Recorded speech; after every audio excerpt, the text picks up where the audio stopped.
Bonjour, Odea Gichida, Indigenous cause. Um, I tried to go into this snow house, but the ceiling is too low in there. The entry is low naturally. You have to belly crawl in there, but and then the ceiling to sit up and stuff. So anyway, so I'm doing it outside of the snow house. And what we were going to talk about today was the four worlds. And I want to tell you the story of how I came to know about this. I had graduated from college, and I had been offered a lot of stuff, but I turned it down because I wanted to go on a search and to find out who I was. I know where I didn't fit, and everything I was offered I didn't really fit into. And so I went on a search. And what happened is I was offered my own TV program. This is before Oprah Winfrey. I was offered my own TV talk show. I was offered to paint for Disney, paint, where you paint the different things for cartoons. And then I was offered several scholarships in law and one for social work. But I turned all that down because it all meant that you had to stay in the city, and I didn't want to be in the city. I wanted to go out on a spiritual search. And so I'd say about a year after I graduated, uh, I got a check in the mail. It had my name on it. So I cashed it, and it was like I felt a string in my heart pulling me in a certain direction. So I followed it. And so what I ended up doing was taking a plane down to Tucson. But when I got out, and I thought, no, this is too far south, and so I had to go back north. So I got a bus, and I went back north, and in northern Arizona, and got out in Winslow or Holbrook. And then I was in a motel, and I thought, no, I'm being drawn into Hopi land. But in order to get to Hopi land, you had to travel through Navajo land because the Navajo completely surround the Hopi. And so that meant like a 90-mile hitchhike uh, through Navajo land to Hopi land. So I hitchhiked, and I got about halfway across when the road had gotten washed out because of a rain. And so I ended up sitting in a Navajo trading post, kind of waiting for the road to clear up. And while I was in there, I saw that Navajo women that came in to shop had completely traditional dress on. They had beautiful skirts, turquoise. Their outfits were really beautiful. And so I was really checking them out. And they were checking me out because before I left the city, I had investigated the occult underground there. That's a whole nother story. But I had ran into the Theosophical Society, which was a group of elders that were half here and half there already. And they had a library of a lot of really interesting books. So I used to get to check books out and listen to all these elder people talking about their experiences. And I came to know about Madame Blavatsky, who had founded the Theosophical Society. And she had been a Russian czaress who, she was like 6 foot tall, who they said had to marry another aristocracy. And they had set up a wedding date for her and everything, but she didn't want to do that. She went on a vision quest, she went on a spiritual search. And she ended up running away on her wedding night to India, where the she studied the principles of yoga and Buddhism, and she got exposed to a lot of different things. And where she put together her own, uh, I don't know if you call it theosophy, or that's why they called it the Theosophical Society, which believed that all religions and spirituality essentially are one.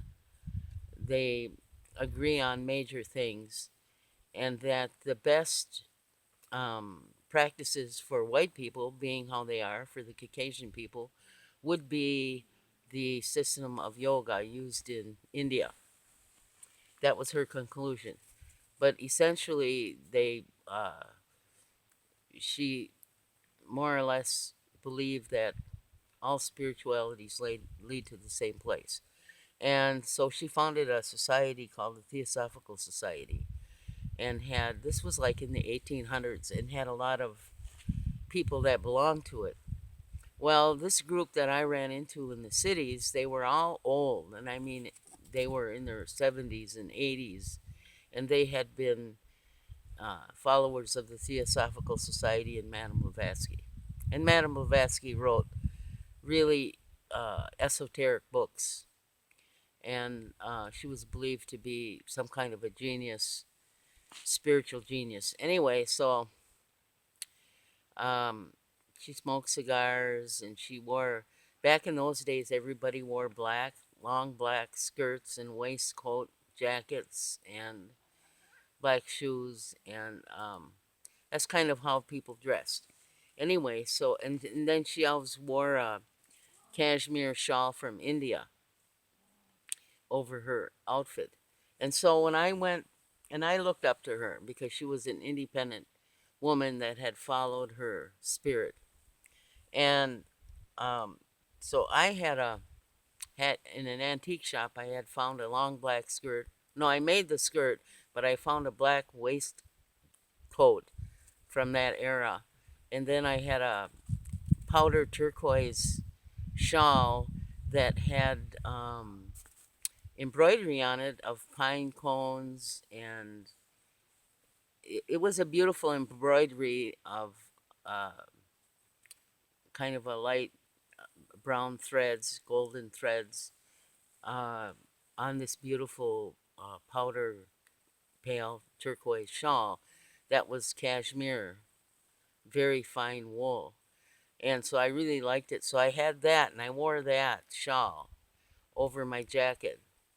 And so I was more or less a Madame Blavatsky groupie, uh, which is what I got out of the occult underground. I had investigated a lot of other groups also, but I really liked her and her teachings. So, and I liked being around these elders and hearing them talk about their experience on the other side and their experiences in life. Anyway, so, but I knew this was not my path. You know, I'm a native Indian. I wanted to recover who I am, where I come from, my elders, for my culture, hear what they had to say, find them wherever they were. And so I followed this thread, and I ended up getting out, and I ended up in this store, and these Navajo women were really looking at my clothes, and I was really looking at theirs. And then the road opened up, and then I went hitchhiked I ended up in, it's called Kakaxmovie now, but back then it was called New Arribi, because there's one of the villages is called Arribi. And so New Arribi was the only village that had some plumbing, and they had a store and a telephone. There were 12 villages, and back then uh, there was only one phone for the 12 villages. It was in New Arribi, which later on became called Kakasmovi. Anyway, so uh, when I called ahead before I started hitchhiking, I called ahead from the motel and said, I'm coming there. I don't know where I'm going, why I'm coming there, but I'm being pulled in there. Like I'm being reeled in from a string in my heart, and I'm just following it.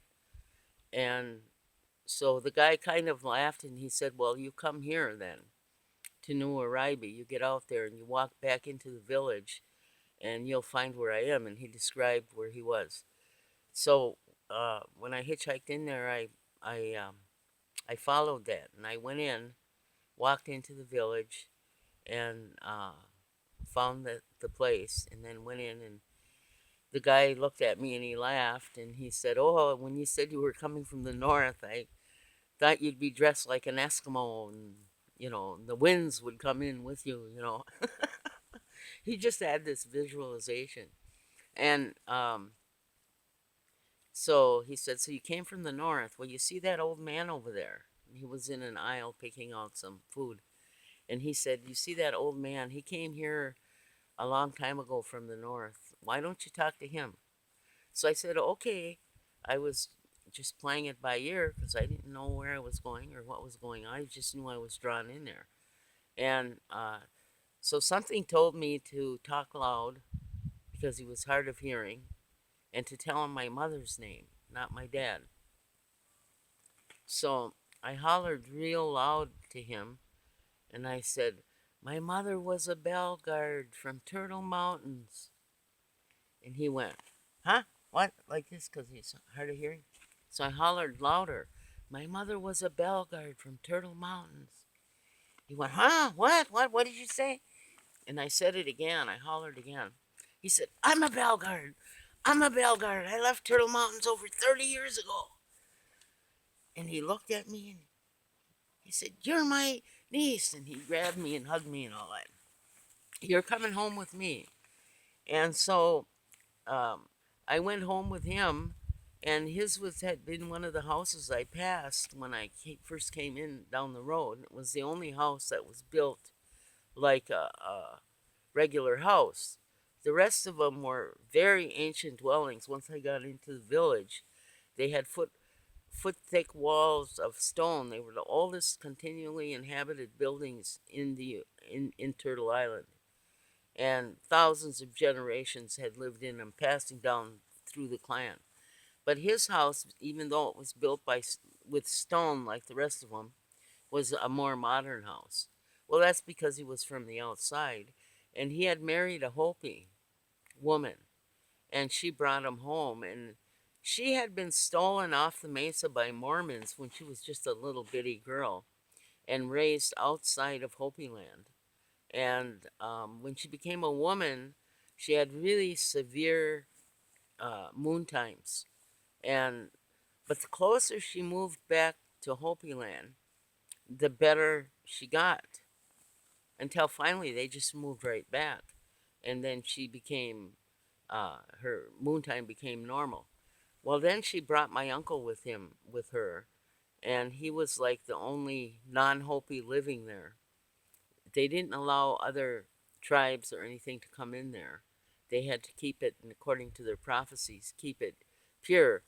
And but he was allowed in, and they had to learn about plumbing and all these different things that he knew about. So they kind of used him to learn these things and to kind of be a go-between for them. And so anyway, so that's how he got there. And he was he had the same name because when they made reservations up in Turtle Mountains or any of those reservations, they came in and gave them names, white man names. And so it didn't mean that we were actually related, but we did have that same. My mother had that name, and her name Bellegarde actually came from Fort Belknap. Her dad was from Fort Belknap in Montana, and he had grown up around Fort Peck, which is the other side of the state, and and then her mother was from Turtle Mountains. So, but they were both Mitchiffs. They were both of the same bloodlines. So, tribe. So, anyhow, so whether he was my uncle or not, I didn't really know. It didn't get proved to me till later on that he probably was, and some kind of relative. Anyway, uh, so then he said, "Well, I told him how I got there and how I came there." He said, "Well, why are you here and what happened?" And I said, "Well, something was drawing me in here, and by my heart, and it was like I was being pulled in, and I didn't really know where I'm going, but here I am. This was the place I'm supposed to be."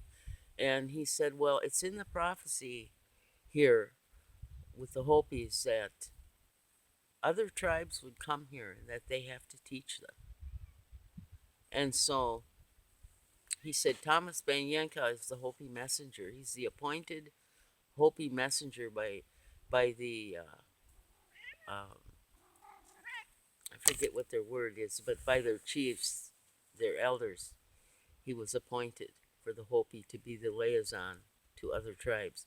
So he said he has a group there right now, and I'll drop you off there. And when he's done talking, you come back here. So Thomas lived in that village and was actually the cousin to my uncle's wife. And so they were Bear Clan. So then he took me over there, dropped me off, and I went in, introduced myself, and said I'd been drawn there. So he just said, "Sit down." And there was a group of young men from the Iroquois Nation that were there and were sitting in a circle listening to Thomas. So then I sat down and joined in and listened. And that's where I heard of the four worlds and the teachings from the four worlds. And so in the beginning, when the Creator made native people on this continent, the first people were they every people had different clans, and there were four leadership clans. There are four hereditary leadership clans. Leadership can come from any clan if the person demonstrates the qualities of a leader. So leadership can come from any clan, but it's looked for in the hereditary leadership clans because sooner or later a real leader is born. And a real leader, one of the earmarks of a real leader is that they always put the people first. They never put themselves first. The people come first. Everything they do is for the people. That's the earmark of a real leader and of the leadership clan. So the women would see this because when they were raising children and they saw them playing, the natural leader would always make sure that the other children had what they needed, and they would always wait for them to go first before they went. So they always instinctively, naturally watch over other children, and then the elders would say, "Well, this child is going to be a leader," and they would counsel him and things. Anyway, so um, the leadership clans were in charge of the worlds. So the first world, it was the Sun Clan. The Sun Clan people were the guardians of the first world, and there were two brothers. One was an older brother, one a younger brother, and the older brother, the Great Spirit sent traveling east. He invented the horse for him so he could travel fast. So the horse was invented by the Great Spirit on the North American continent.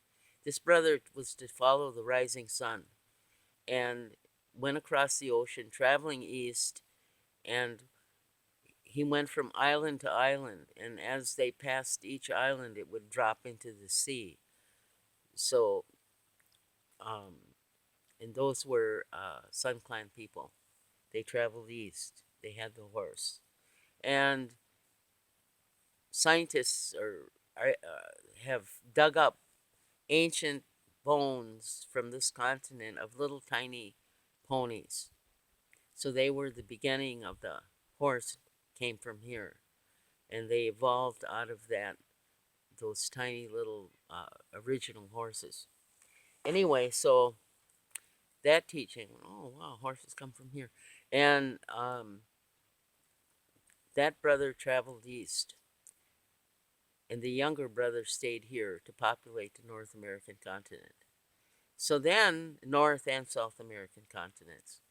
And so that was the story of that. And then when each age ends, corruption sets in. And it gets really, really corrupt before it's cleaned up to begin again. And so that world became destroyed, and then it started again into the second world. And the second world was the guardians of that world were the thunder beings, and the thunder beings had an older and younger brother also. And in that, the older brother went traveling around the world and sat in councils of people from all over the world, and where women served dishes and different foods to people. And because of that, because that brother did that, then all those people from all over the world would end up one day coming here to the North America. And so it was because that brother did that that we have what we have today here, that our continents have been inundated with people from all over the world. So when that age ended, it fell into corruption as usual, and then it got cleaned up again by nature. And then we have the third world, and the third world was overseen by the Eagle Clan, and um, and the same thing happened. There's one point where the the clans. Which world was that now? One of the, or was it this last one? They were sent traveling in a, that would be this fourth world. In the beginning of this fourth world, it had been cleaned up again from that third world.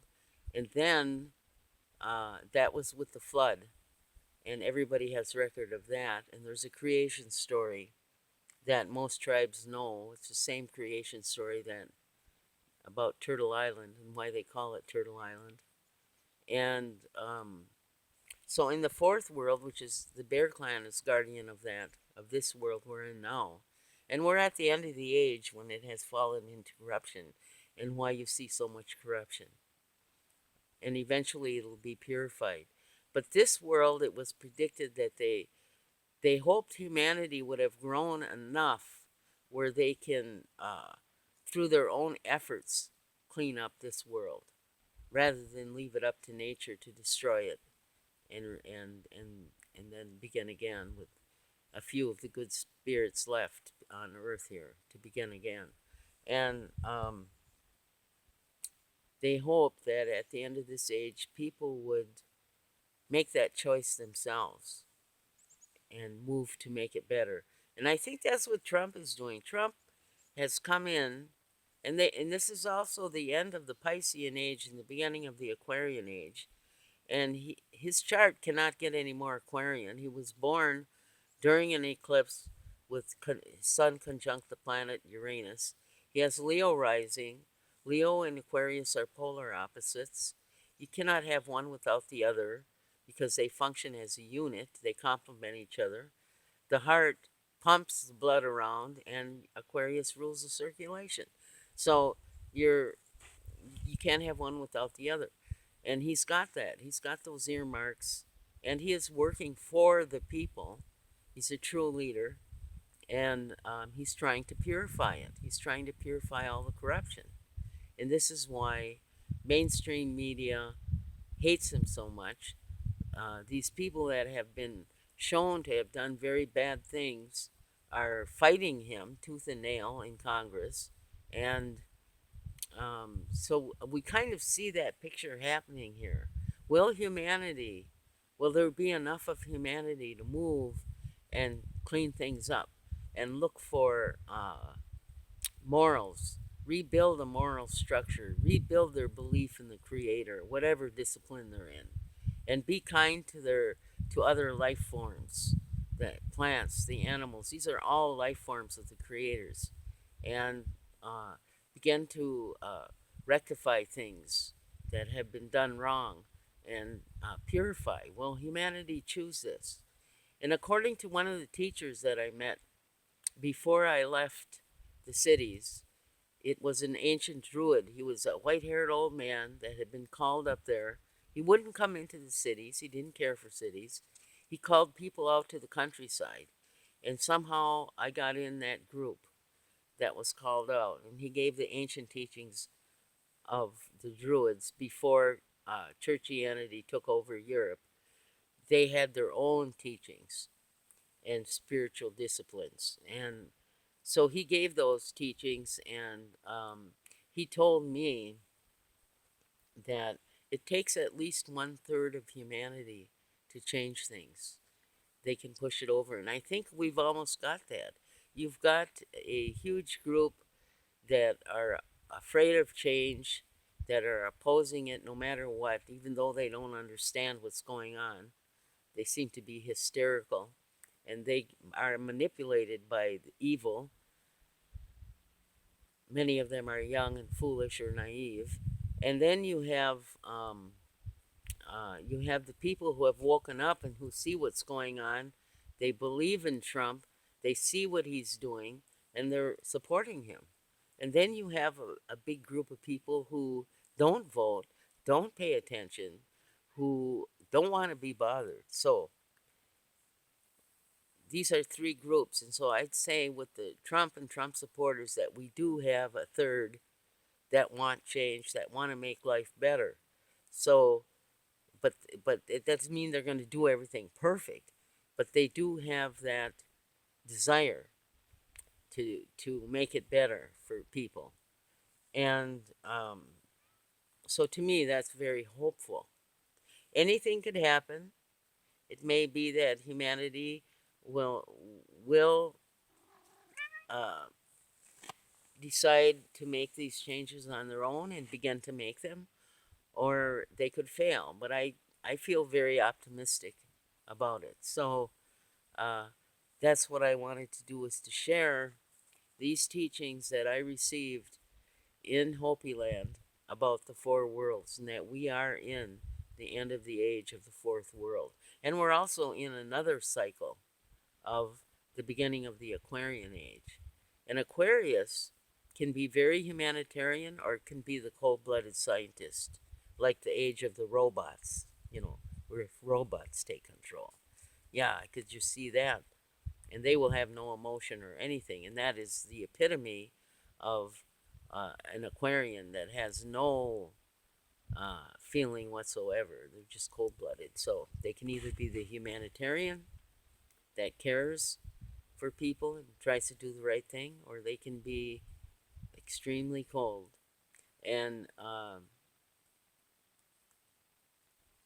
so I think we have, looking at what's going on today, I think we have the people here in this country to make a difference. Miigwech, thank you for listening to me.